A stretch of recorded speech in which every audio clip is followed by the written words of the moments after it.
history of English and British coronations. The coronation of King Charles III and Queen Consort Camilla is unique in modern times. The United Kingdom is the only monarchy in Europe which still holds coronations. Let's explore the 1,000-year evolution of the English and British coronation, from the crown stolen from Edward the Confessor's grave to Henry VIII and Catherine of Aragon's lavish clothes and parade, from making copies of the throne and regalia for co-monarchs William and Mary to Victoria's bungled ceremony, and the outrage of putting Elizabeth II's coronation on television. This episode is the third in a 4-part series on coronations. Episode 1 explores their evolution from ancient times to today. 2 visits coronation traditions still going on today in the monarchies of Africa, Asia, and Oceania, and what the other 11 monarchies of Europe are doing instead. And 4 will be a step-by-step guide of what to expect at the coronation of Charles and Camilla. Don't want to wait? Patrons can see all 4 episodes today. A link is in the description. In 597, Pope Gregory I sent St. Augustine to Britain to convert the pagans. He became the first Archbishop of Canterbury and introduced the coronation ceremony to many of the kingdoms on the island of Britannia. Initially, new kings had a helmet rather than a crown placed upon their head. Athelstan was the first king to unite all of England under his rule. He is also the first king depicted wearing a golden crown. In 973, his nephew, Edgar the Peaceful, was crowned in Bath. His Archbishop of Canterbury, St. Dunstan, devised an order of service, which was similar to that used by Charlemagne, the Frankish king and Holy Roman Emperor. This coronation forms the basis of all English and British coronations since, though the details have been updated with each new monarch. The primary components, recognition and oath, anointing, investing of regalia, crowning, enthronement, and homage have been included for 1,000 years. At Edgar's coronation, a scepter, a symbol of power dating to the ancient Egyptians, was introduced. Edgar's wife, Elfthorith, was the first Queen of England to be crowned by her husband's side. The king and queen walked barefoot like holy pilgrims to their coronation. Their path was softened by a runner of blue cloth. This tradition continued into the Renaissance. In 1066, William the Conqueror took England by force and had himself crowned king in Westminster Abbey, the cathedral which had been built by Edward the Confessor just a generation earlier. After the ceremony, William held a banquet in Westminster Hall next door. He appointed a loyal baron, Robert Marmion, as the king's champion. During the feast, the champion rode into the hall on horseback in full armor. He threw a glove down and declared that anyone who challenged the king's right to rule must face him in a trial by combat. The theatrical display continued to be performed by a member of the Marmion family until 1831. Westminster Abbey has hosted 25 monarch coronations, 15 separate queen consort coronations, and 15 joint coronations of both monarch and consort. The first Norman kings held separate coronations for their consorts after their own. But in 1154, Henry II won the throne from his cousin Stephen with the help of his rich and powerful wife, Eleanor of Aquitaine. She insisted on being crowned by his side. From then on, if a new king was married and on relatively good terms with his wife, she would be crowned in a joint coronation. Separate queen consort coronations occurred when an already anointed king got married. But there hasn't been one of those since Anne Boleyn in 1533. When the monarch is a queen regnant or a ruler in her own right, then she is crowned on her own, because traditions put men above women. If her husband were crowned by her side as a king, then he would outrank her. This is why the husbands of queens regnant, like George of Denmark, Albert of Saxe-Coburg and Gotha, and Philip, Duke of Edinburgh, were all titled prince. 4 monarchs, Matilda, Edward V, Jane Grey, and Edward VIII, never got coronations because they lost or gave up the throne before the event could be arranged. Henry and Eleanor had 5 sons. At that time, the rule of primogeniture, or the eldest son gets everything, was not strong. It was feared the nation would be divided between the brothers and fall to civil war. So the king had his eldest son, Henry, crowned as a junior king in order to make him the clear heir. This was a common practice in medieval France, but was only done in England this once. 15-year-old Henry was crowned in Westminster Abbey, and then again in Winchester when he married Margaret of France. This was one of only 3 coronations since the conquest to be held outside of Westminster Abbey. The second was that of Berengaria of Navarre. She was betrothed to Richard I, but he was too busy adventuring on crusade to spend much time in England. She tracked him down in Cyprus and got him to marry her, and she was crowned queen right after the wedding. But she left Richard and returned home to France after she got tired of being ignored. Berengaria was the only queen of England never to set foot there. In 1215, King John had been taxing the barons dry, so they forced him to sign the Magna Carta, the first document ever to limit the power of a king. John didn't take well to this affront. He hired a foreign army and attacked his own people. While on the march, he took a shortcut across an estuary known as the Wash. He made a fatal miscalculation with the tides, and his soldiers, horses, and carts filled with his belongings were washed out to sea. This included the crown jewels. John drowned his sorrows in the kegs of a nearby abbey and died of dysentery. His son, Henry III, was only 9 years old. In order to secure his reign before the enemy barons could seize the throne, a hasty coronation was performed at Gloucester Cathedral. This was the third and final time a coronation took place outside of Westminster. Since the crown jewels were at the bottom of the North Sea, Henry's mother offered her own gold circlet as a crown.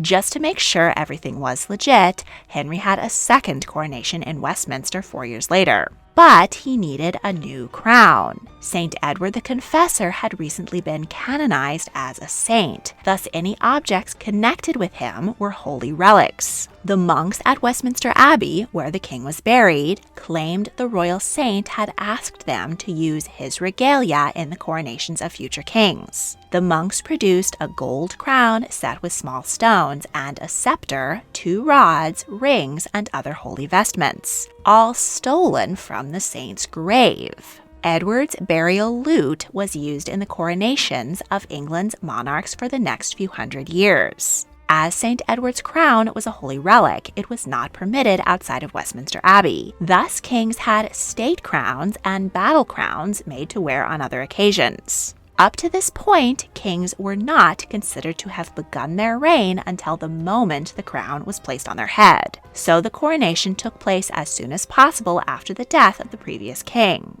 But when Henry III died, his son and heir, Edward I, was away on crusade. So he was proclaimed king in Sicily upon learning of his father's death. From then on, the coronation remained an important symbol, but a new monarch's reign begins the moment their predecessor dies, so there is an unbroken chain of monarchy. Coronations are now put off several months to allow appropriate mourning and time to plan joyous events. Edward I made it back to be crowned 2 years later. He then set out to conquer both Wales and Scotland. He claimed the Welsh crown jewels and gave them to his son, making him the first English Prince of Wales. And he stole the mystic stone of Scone, or Stone of Destiny, which had been used to throne the kings of Scotland since pre-Christian Picts. Though Edward didn't successfully conquer Scotland, he kept the stone as a symbol of his intention to reign supreme over all of Britannia. He ordered a throne called St. Edward's Chair to fit it. The Gothic oak throne has been used in every coronation since during the anointing, investiture, and crowning. Monarchs used to sit directly on the stone of Scone until a wooden seat was added in the 1600s. The chair was originally covered in gold, but it has suffered damage and graffiti from centuries of political turmoil and tourists who had free reign in the abbey. The delicate artifact is better protected now.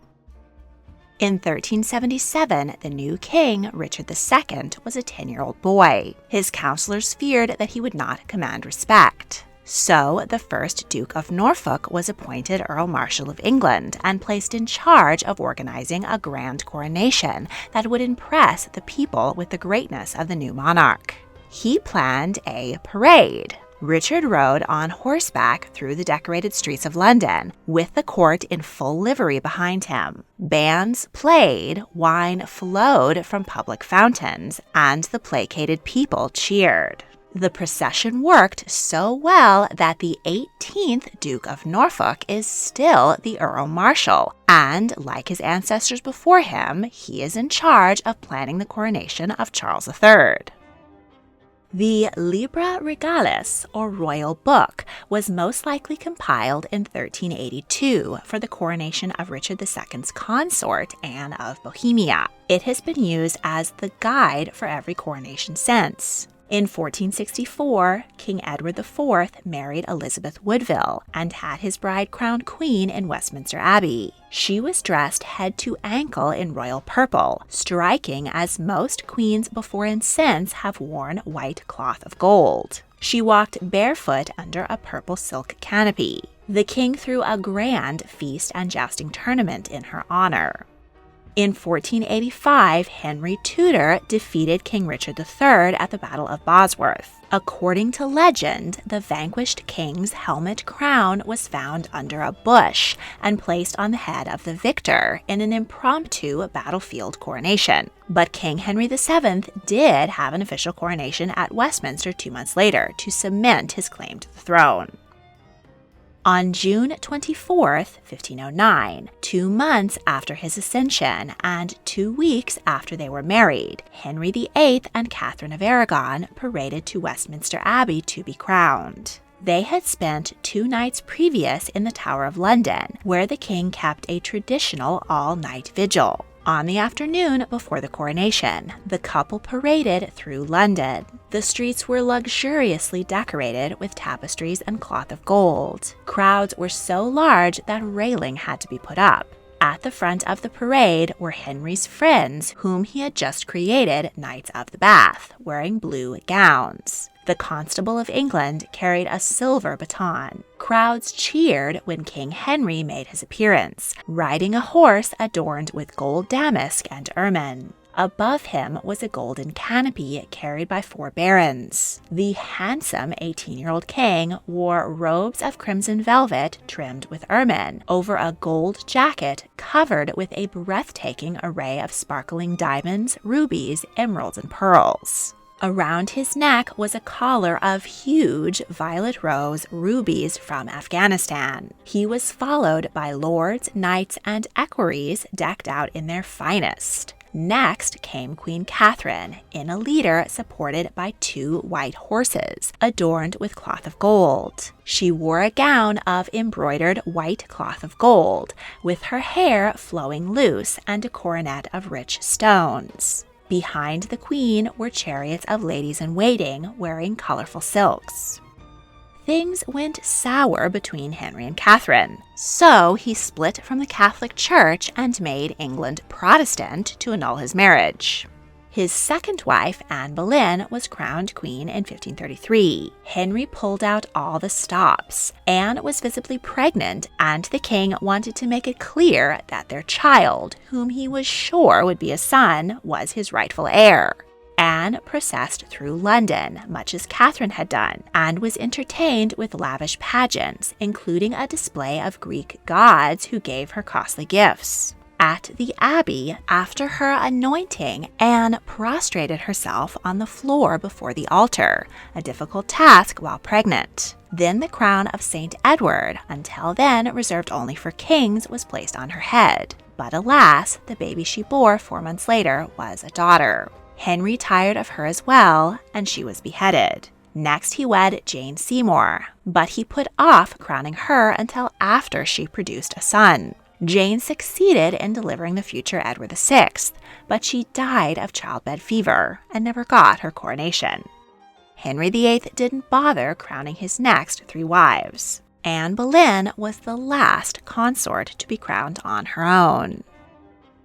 Edward VI was crowned at the age of 9. Because of his father's split with the Catholic Church, he had the first Protestant coronation. 6 years later, Edward died, and his older sister Mary, a staunch Catholic, became queen. She reinstated the Catholic rites, but she legally had to be named head of the Church of England, an office she deeply disagreed with. She went ahead with it, but later begged her confessor for forgiveness. This was the first coronation of a queen regnant in England. Thus, much of the service had to be rewritten, creating a hybrid between the coronations of a king and a queen consort. Mary was the last monarch to walk barefoot to the abbey like a holy pilgrim.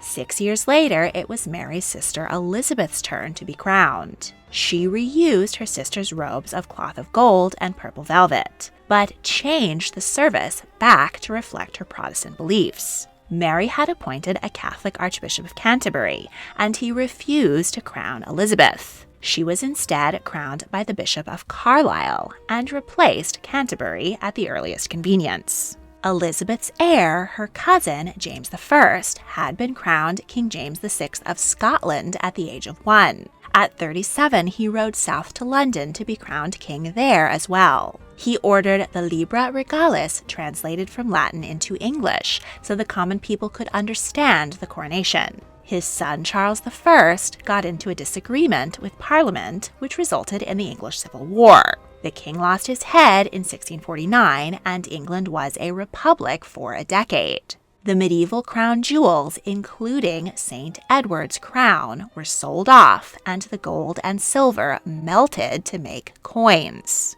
But the new regime fell out of favor, and Parliament invited Charles's son, Charles II, to return and be crowned in 1661. He ordered new regalia, which was fashioned as close to the originals as anyone could remember. These reproductions form the basis of the crown jewels still used today. The replica of St. Edward's crown weighs 4.9 pounds and is quite uncomfortable to wear. So most of Charles's successors chose to be crowned with smaller state crowns instead. Charles II was the last king to travel to Scotland for a separate coronation there. His brother James VII and II invited the Scottish peers to his coronation in London, setting a precedent for future consolidated ceremonies. James also cut out the public parade and celebrations, and used the money instead to buy jewels for his wife, Mary of Modena. Depriving his people of a party was one of the reasons no one stood up for him when his daughter and son-in-law brought an army to take his throne.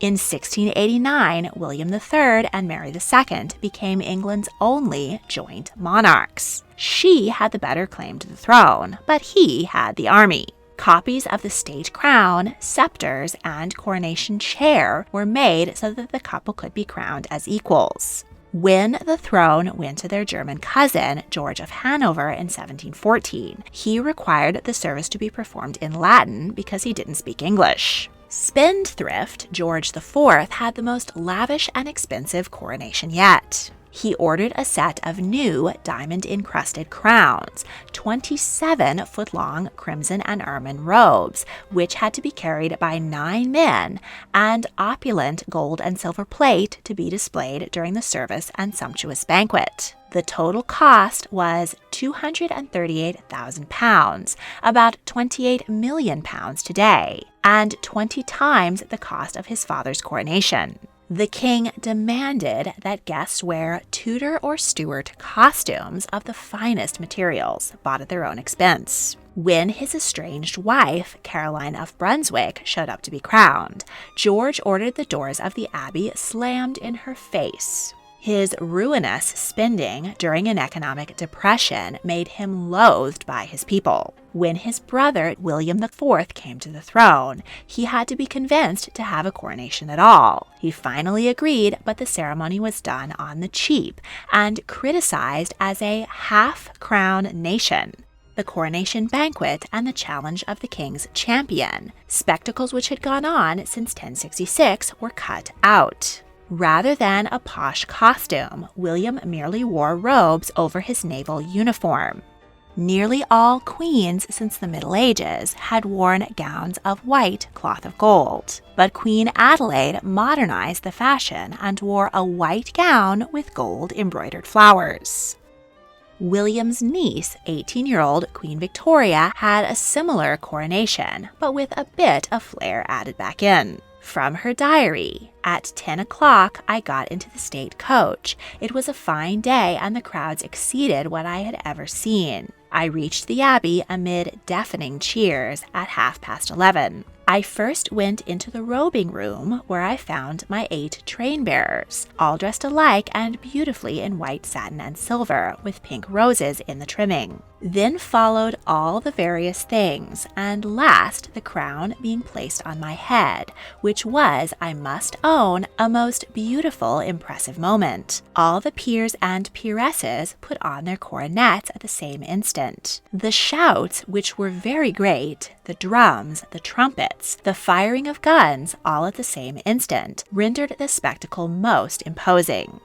The Archbishop had, most awkwardly, put the ring on the wrong finger, and I had the greatest difficulty in taking it off again. At about 4:30, I re-entered my carriage, the crown on my head and the scepter and orb in my hands. The crowds, if possible, had increased. The enthusiasm, affection, and loyalty were really touching, and I shall remember this day as the proudest of my life." Though the young queen was thrilled, the service was under-rehearsed and marred by mistakes. Officiants were never sure what came next, the choir and orchestra were uncoordinated, and the whole bungled service lasted 5 hours. 82-year-old Lord Rolls stumbled as he climbed the steps to kneel before the new queen. Victoria leapt from the throne to help him up, impressing her people with her kindness. As soon as she got home, Victoria raced upstairs to give her dog Dash a bath. The Queen held a banquet at the newly completed Buckingham Palace, as every monarch since has done. For the 1901 coronation of Edward VII and Queen Alexandra, the event was rehearsed so that it ran smoothly, and the pageantry of the state procession was greatly enhanced to emphasize the strength of the British Empire. In 1911, George V brought back the use of St. Edward's crown for the pivotal moment of crowning, but he wore the smaller, more comfortable imperial state crown for the rest of the day. The couple also traveled to India to be crowned emperor and empress in a grand celebration known as the Delhi Durbar. The coronation planned for Edward VIII had to be modified when he abdicated and skipped the country. The celebration went ahead on the same date in 1937, with his brother George VI and Queen Elizabeth instead.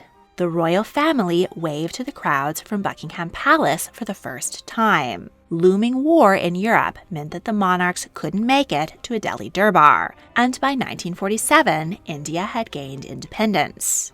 In 1953, Elizabeth II was crowned queen. Her husband Philip took charge of planning along with the Earl Marshal. Norman Hartnell designed her white silk gown, embroidered in gold with floral emblems of the countries of the Commonwealth at the time. Roger Vivier made Elizabeth a pair of gold pumps. She wore the diamond coronation necklace and earrings designed for Queen Victoria, George IV's diamond diadem, and an 18-foot velvet robe lined with ermine. The 26-year-old queen rehearsed with her maids of honor. A sheet was used in place of her velvet train, and chairs stood in for the carriage. Elizabeth took part in 2 full rehearsals at Westminster Abbey to ensure everything went smoothly on the big day. She did special neck exercises and wore the imperial state crown while at her desk during tea and reading a newspaper so that she could become accustomed to its weight. During previous coronations, artists were allowed to sketch the ceremony and publish paintings and engravings. But the monarchy resisted the inventions of photography and gramophone recording the sacred rites. In 1911, Sir Benjamin Stone was allowed to photograph select elements from the ceremony. In 1937, the BBC was allowed to broadcast the service on the radio, and sections were filmed to be shown in cinemas. In 1953, courtiers were resistant to allow the coronation to be broadcast on television, but the Queen pushed for the innovation, and 27 million Britons watched live as she was crowned. After the ceremony, she waved from the balcony of Buckingham Palace. On both Sunday and Monday, she held banquets at the palace for 400 guests each. A week later, she was the guest of honor at an even larger coronation luncheon hosted at the Guildhall by the City of London. Food writer Constance Spry created the recipe for coronation chicken, a cold curry and mayonnaise salad which remains popular in the UK. People across the Commonwealth held street parties in honor of the new queen. Since the last coronation in 1953, Britain and the world have changed dramatically as preparations are made for the coronation of King Charles III and Queen Consort Camilla on the 6th of May. The monarchy aims to honor its 1,000 years of history while reflecting the modern face of the UK and Commonwealth. In next week's episode, I'll use the history of coronations, particularly the last two in 1937 and 1953, as a guide, and examine palace announcements and media speculation to guide you through what we are likely to see at the coronation of Charles and Camilla. I've booked my flight and hotel and will be in London on the ground during the coronation. I plan to do live feeds throughout the weekend to share with you the events and mood of this historic moment. So stay tuned to History Tea Time for more coronation coverage. Want even more tea on history? Check out the History Tea Time podcast, available on Spotify, Apple Podcasts, and Google Podcasts. Don't want to wait to see the next episode? Patrons get exclusive early access to almost all of my multi-part series on Patreon early. If you would like to become a patron and help me make more fascinating history videos, check out the link in the description. Thank you for watching.